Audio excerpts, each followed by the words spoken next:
नमस्कार, आप देख रहे हैं CGNL लाइव। मैं हूं आपके साथ लेखिका सिन्हा और आज हम बात करेंगे पीएम मोदी के बिलासपुर दौरे को लेकर कि क्या कुछ तैयारियां रहीं और ये भी जानेंगे कि इस दौरे में बिलासपुर को क्या मिला। कल यानी कि 30 मार्च से चैत्र नवरात्र की शुरुआत हो चुकी है और चैत्र नवरात्र के पहले दिन पीएम मोदी बिलासपुर दौरे पर आए और एक बड़ी जनसभा को संबोधित किया। इस दौरान पीएम मोदी के साथ सीएम विष्णुदेव साय और विधानसभा अध्यक्ष रमन सिंह सहित प्रदेश के अन्य नेता मंत्री मौजूद रहे। वहीं लाखों की संख्या में जनता पीएम मोदी को सुनने के लिए इकट्ठा हुई। वहीं पीएम मोदी के आगमन में बिलासपुर में खास तैयारियां की गई। सुरक्षा और पार्किंग व्यवस्था का भी चौक चौबंद व्यवस्था की गई। प्रधानमंत्री की सुरक्षा में 3000 जवान समेत एसपीजी के अफसर भी बिलासपुर पहुंचे। इसके अलावा सभा स्थल पर 1500 मेटल डिटेक्टर लगाए गए। वहीं पीएम मोदी 3:30 बजे मोहभट्टा ग्राउंड स्थित सभा स्थल पहुंचे, जहां उनका भव्य स्वागत किया गया। इसके बाद उन्होंने सभी को चैत्र नवरात्र की शुभकामनाएं दी और 33,700 करोड़ रुपए के विकास कार्यों का लोकार्पण और शिलान्यास किया।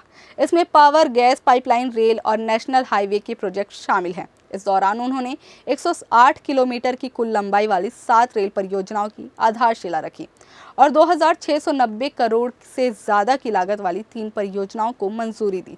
साथ ही प्रधानमंत्री आवास के हितग्राहियों को उनके घर की चाबी भी सौंपी और फिर मंदिर हसौद से अभनपुर चलने वाली मेमू ट्रेनों को हरी झंडी भी दिखाई। इसके अलावा पीएम मोदी ने कोंडागांव नारायणपुर खंड को 2 लेन में अपग्रेड करने के लिए आधारशिला रखी, जिससे आदिवासी और औद्योगिक क्षेत्र तक पहुंच में सुधार होगा।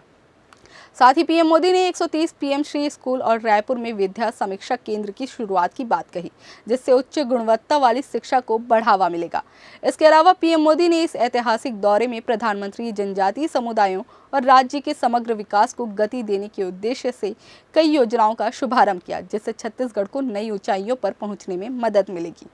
इसके बाद पीएम मोदी ने विशाल जनसभा को संबोधित किया, जिसे केंद्रीय मंत्री मनोहर लाल खट्टर ने छत्तीसगढ़ के इतिहास में सबसे बड़ी जनसभा बताया है। वहीं पीएम मोदी ने अपने संबोधन में बताया कि 3 लाख गरीब परिवारों को आवास मिला है, जिसे लेकर उन्होंने सभी को बधाई दी। वहीं उन्होंने पिछले सरकार पर आरोप लगाते हुए बताया कि पहले की सरकार ने इन गरीब परिवारों के अपने घर के सपने को फाइलों में घुमा दिया, जिसे मोदी की गारंटी के तहत हमने पूरा किया है। कांग्रेस के कार्यकाल में यहाँ विकास कार्य ठप हो गए। जो काम होता था उसमें कांग्रेस वाले घोटाला कर देते थे। कांग्रेस को कभी आपकी चिंता नहीं रही। आपके जीवन की और आपके बच्चों की हमने चिंता की है। हम विकास की योजनाओं को छत्तीसगढ़ के गांव-गांव तक ले जा रहे हैं। वहीं उन्होंने कहा कि हमारा संकल्प है, हमने बनाया है, हम ही संवारेंगे। आज इंफ्रास्ट्रक्चर के जितने भी प्रोजेक्ट्स का शिलान्यास और लोकार्पण हुआ है, वो इसी संकल्प का हिस्सा हैं।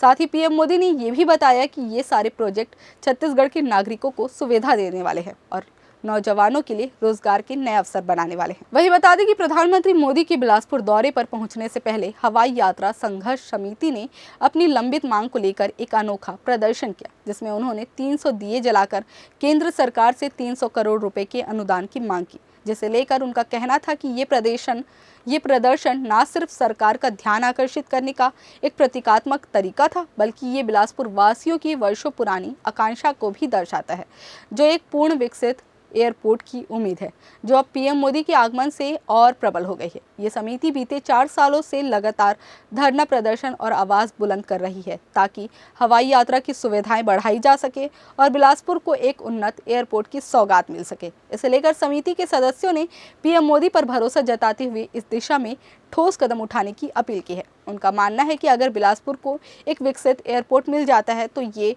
पूरे क्षेत्र के व्यापार, पर्यटन और आर्थिक विकास के लिए एक मील का पत्थर साबित होगा। फिलहाल अब ये देखना होगा कि पीएम मोदी के दौरे पर जो बिलासपुर और छत्तीसगढ़ के लिए सौगातें मिली हैं, उसके साथ ही इस समिति को कुछ लाभ होगा या नहीं। फिलहाल इस पूरे दौरे को लेकर आपका क्या कहना है, कमेंट करके ज़रूर बताएं।